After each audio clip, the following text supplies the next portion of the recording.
এই দুইটার উপর আমল করেন, 40 দিন আমল করবেন, চলে যায় 3টা, 3:30, 4টা পর্যন্ত জেগে থাকে। কারণ এখন তো দিন রাত হয়ে গেছে, রাত দিন হয়ে গেছে, তাই না? এটা ক্ষেত্র বিশেষে জায়েজ হতে পারে, কিন্তু সবসময় এটা করা যাবে না। যেমন রমজান মাস, দেখা যায় রাতের বেলা অনেকে ইবাদত করে না, একবারে ফজরের নামাজ পড়ে হয়তো জিকির আজকার তেলাওয়াত করে মানুষ ঘুমায়, এটা আলাদা বিষয়, কিন্তু সারা জীবন তো এই কাজটা করা যাবে না। যাবে তো আর্লি ঘুমানোর চেষ্টা করা ভালো। যদি না পারেন, যদি আপনার রাত জাগতেই হয়, তাহলে ফজরের নামাজটা পড়ে অ্যাটলিস্ট ঘুমান, ঠিক আছে? 1 নাম্বার 5 ওয়াক্ত নামাজ জামাতে। যদি জামাত না পান বাসায়, যদি জামাত না পান তাহলে পরবর্তীতে কাউকে নিয়ে জামাত করে নেবেন। একবারই পান নাই, ঘুমিয়েছিলেন, কোনো সফরও ছিলেন বা ইত্যাদি, আপনি একা হলেও পড়ে নেবেন। 5 ওয়াক্ত নামাজ ছাড়বেন না, ওয়াদা করেন আজকে 5 ওয়াক্ত নামাজ কেউ ছাড়বেন না, ওয়াদা করেন। আল্লাহ পাক কবুল করুন, বলি আমিন। এই নামাজ, ইন্না সালাতা তানহা আনিল ফাহশাই ওয়াল মুনকার, আল্লাহ পাক নিজে বলেছেন এই নামাজ সমস্ত পাপের কাছ থেকে তোমাকে দূরে রাখবে ইনশাআল্লাহ, ইনশাআল্লাহ। আর একটা কথা মনে রাখবেন, যে এই নবীর শান শওকত নিয়ে আমরা আলোচনা করেছি এবং করতে যাচ্ছি। রাসূলুল্লাহ সাল্লাল্লাহু আলাইহি ওয়াসাল্লাম মুমূর্ষ অবস্থায়, একদম মুমূর্ষ অবস্থায় উম্মতের জন্য যে নসিহতগুলো করেছেন, তার মধ্যে একটা হচ্ছে আসসালাত ওয়া মা মালাকাত আইমানুকুম, নামাজের ব্যাপারে যত্নবান হয়েও এবং তোমাদের অধীনস্থদের ব্যাপারে যত্নবান হও। এই দুটা কথা। শেষ ওয়ার্ড মানুষ কি বলতে পারে? আপনার বাবা যখন ইন্তেকাল করেছেন, হয়তো শেষ কথা বলেছেন তোর মাকে দেখিস, ঠিক আছে? তোর বোনদেরকে দেখিস, বাবা আমার এই বিষয়গুলো আমি ছেড়ে গেলাম, তুই দেখিস। আচ্ছা, আছে না এমন? মা অনেকে চলে গেছে, মা শেষে বলেছে বাবা ছোট বোনটাকে দেখিস। আপনি লাস্ট কথাকে কত বেশি গুরুত্ব দিয়েছেন? যাদের পিতামাতা চলে গেছে এবং শেষ সময় তারা কাছে থাকার সৌভাগ্য ছিল, তারা কিন্তু বুঝতে পারে শেষ কথার কত গুরুত্ব আছে কি নাই, গুরুত্ব আছে কি নাই। শেষ কথা মানুষ সবচেয়ে কঠিনভাবে মনে রাখে কি না? নবী সাল্লাল্লাহু আলাইহি ওয়াসাল্লাম আমাদের সবার নেতা, আমাদের নবী, আমাদের আদর্শ, আমাদের সবচেয়ে উসওয়াতুল হাসানা, যাকে আল্লাহ পাক এই পুরো রাহমাতুল লিল আলামিন হিসেবে সৃষ্টি করেছেন। উম্মতের সমস্ত কবিরা গুনাহগার মানুষের জন্য সুপারিশ করে আল্লাহর হুকুমে তাদেরকে জান্নাতে নিয়ে যাবে ইনশাআল্লাহ। সবাই যখন নিজেকে নিয়ে ব্যস্ত থাকবে, তিনি তখন উম্মতকে নিয়ে ব্যস্ত থাকবেন ইনশাআল্লাহ। একটা হাদিসে তিনি উম্মতকে ভাইও বলে সম্বোধন করেছেন। কাশ আমি যদি আমার ভাইদেরকে দেখতে পেতাম, হাদিসটা সহিহ, কাশ আমি যদি আমার ভাইদেরকে দেখতে পেতাম। সাহাবীরা বলছেন আমরা কি আপনার ভাই নই? নবীজি বলছেন না, তোমরা আমার সাহাবী। আমার ভাই তারা যারা আমার পরে আসবে, তোমাদের পরে আসবে, আমাকে না দেখেই ঈমান নিয়ে আসবে ইনশাআল্লাহ। এখানে কি আপন ভাই বোঝানো হচ্ছে? সেটা বোঝানো হচ্ছে না। এখানে বোঝানো হচ্ছে কাছের, আমার আত্মার সাথে সম্পর্ক ওদের। আমাকে না দেখেই তারা আমার প্রতি বিশ্বাস করবে ইনশাআল্লাহ। করবে কি না? আমরা কি দেখেছি নবীকে? এই মহান ব্যক্তিত্ব জীবনের শেষের দিকে আমাদেরকে নসিহত করেছেন, আসসালাত, নামাজ ধরে রাখো। বসেন। ওয়া মা মালাকাত আইমানুকুম, এবং তোমাদের অধীনস্থদের ব্যাপারে সতর্ক থাকো। অধীনস্থ মানে কি বলেন দেখি? আপনার স্ত্রী আপনার অধীনে থাকে?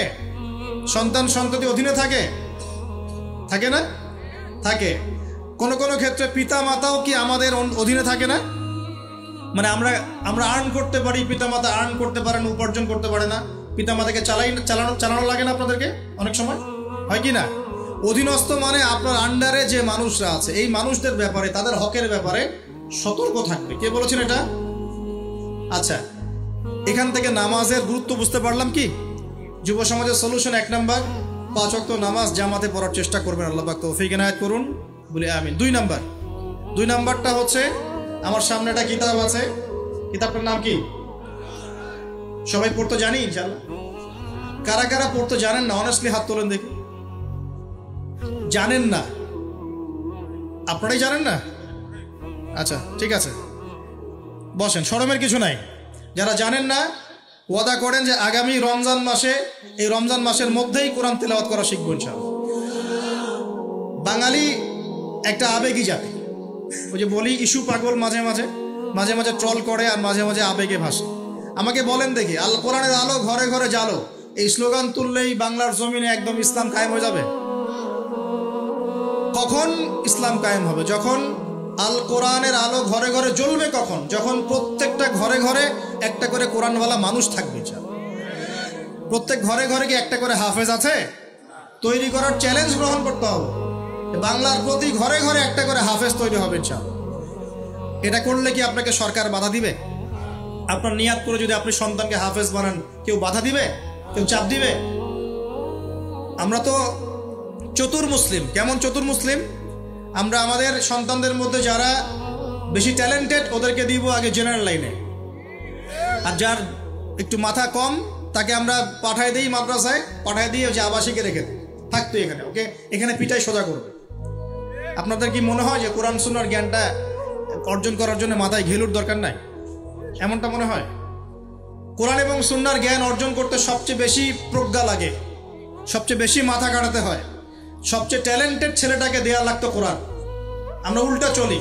এই কারণে দেখা যায় যে কোরআন সুন্নাহ হাতে নিয়েও আমরা এখন ওয়ার্ল্ড অ্যাফেয়ার্সকে ডিল করতে পারছি না, আমরা ওয়ার্ল্ডকে চ্যালেঞ্জ করতে পারছি না।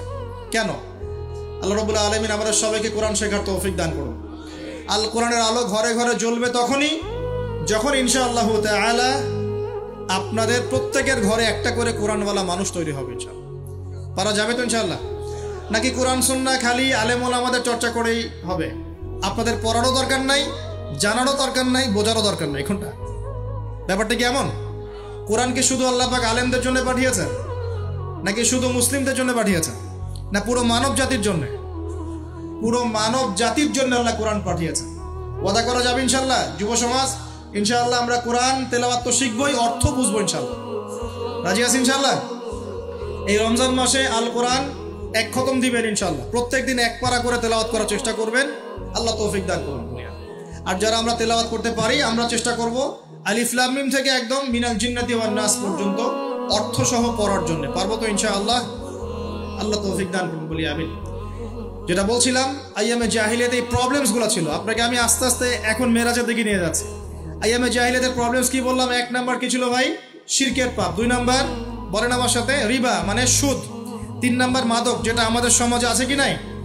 4 নাম্বার হচ্ছে মেয়েদের অবমাননা। মেয়ে নারী জাতিকে সেখানে খুব একটা মূল্যায়ন করা হতো না। আপনাদের কি মনে হয় এখন খুব মূল্যায়ন করা হয়? এখন খুব মূল্যায়ন করা হয় না? এখন মূল্যায়ন করা হয় ঠিকই, কিন্তু তাদের দেহটাকে কিসে মূল্যায়ন করা হয়? এই দেহটাকেই মূল্যায়ন করা হয়, তাদের ডিগনিটি, তাদের সম্মানকে মূল্যায়ন করা হচ্ছে না। আমরা কত বড় ভণ্ড দেখবেন। নারী অধিকারের কথা বলি, কিন্তু পতিতালয়গুলোকে বন্ধ করি নাই। আমরা যদি সত্যি তাদেরকে ভালোবেসে থাকি, তারা যদি আমাদের সমাজের অংশ হয়, আমাদেরই কারো মা, কারো বোন, কারো আত্মীয় হয়ে থাকে, তাহলে আমরা কি আমাদের অর্থ দিয়ে তাদেরকে কর্মসংস্থানের ব্যবস্থা করে দিতে পারতাম না? কয়জন এই কাজটা করেছে? কয়জন এই কাজটা করেছে বা করার হিম্মত দেখাচ্ছে? ওদেরকে রেখেও দিবে, তাদেরকে ভোগও করবে, করে আবার ওদের অধিকারের আন্দোলনও করবে। কত বড় ভণ্ড জাতি চিন্তা করবে।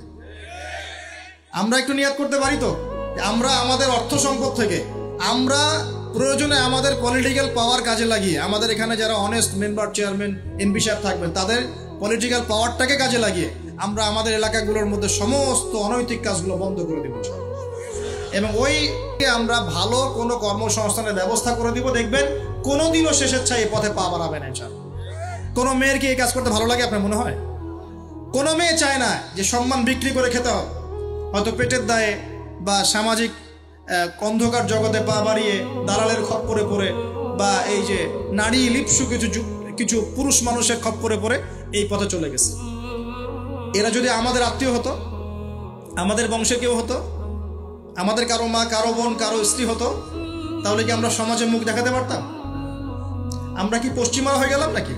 পশ্চিমাদের সমাজে এগুলো জায়েজ। পশ্চিমা সমাজে একটা মানুষ, একটা ছেলে বিয়ের আগে 15-20টা মেয়ের সাথে সেক্স করে, জানেন এগুলা? রিপোর্ট দেখেন। পশ্চিমা সমাজে প্রতি 6 মিনিটে একটা করে মেয়ে ধর্ষিত হয়। ফ্রি মিক্সিং পর্নোগ্রাফি ওখানে জায়েজ। $92 বিলিয়ন ব্যবসা করে এক বছরে তারা পর্ন ইন্ডাস্ট্রির মধ্য দিয়ে। রিসার্চ করে দেখেন, ওদের ওখানে সমকামিতা বৈধ। ছেলে ছেলের সাথে জেনা করতে পারে না। এমনি কি ভূমিকম্প আসে? এইসব পাপের কারণেই তো আসে। আল্লাহর আযাব গজব কি এমনি আসে? এইসব কারণেই তো আসে। আর এই পাপগুলো তো আমরা এখন আমাদের সমাজে এগুলো জায়েজ করে নিচ্ছি না। ওরা সারা বিশ্বে সুদকে ছড়িয়ে দিয়েছে, ওরা ছড়িয়ে দিয়েছে। সারা বিশ্বে পর্নোগ্রাফি কারা ছড়িয়ে দিয়েছে? ওরা ছড়িয়ে দিয়েছে। সারা বিশ্বে যাবে শান্তিপূর্ণ মুসলিম কান্ট্রির মধ্যে কেমন করে জঙ্গি ইস্যু তৈরি করা যায়, সারাদিন এই ফিকির করে বেড়ায় মাথার মধ্যে। এখন সবকিছু বাদ দিয়ে এখন শিক্ষাক্ষেত্রেও মাথা ঢোকানোর চেষ্টা করছে। তো এখন দেখেন, আমরা কি পশ্চিমাদের দাসত্ব করব? আমাদের সামনে কোরআন সুন্নাহ নাই। আমরা যদি আমাদের মেধা, আমাদের ঐক্য, আমাদের সম্পদকে কাজে লাগাতে পারি, ওরা আমাদের দাসত্ব করবে ইনশাআল্লাহ। আপনাদের কি মনে হয় এগুলো শুধু স্লোগান দিচ্ছে?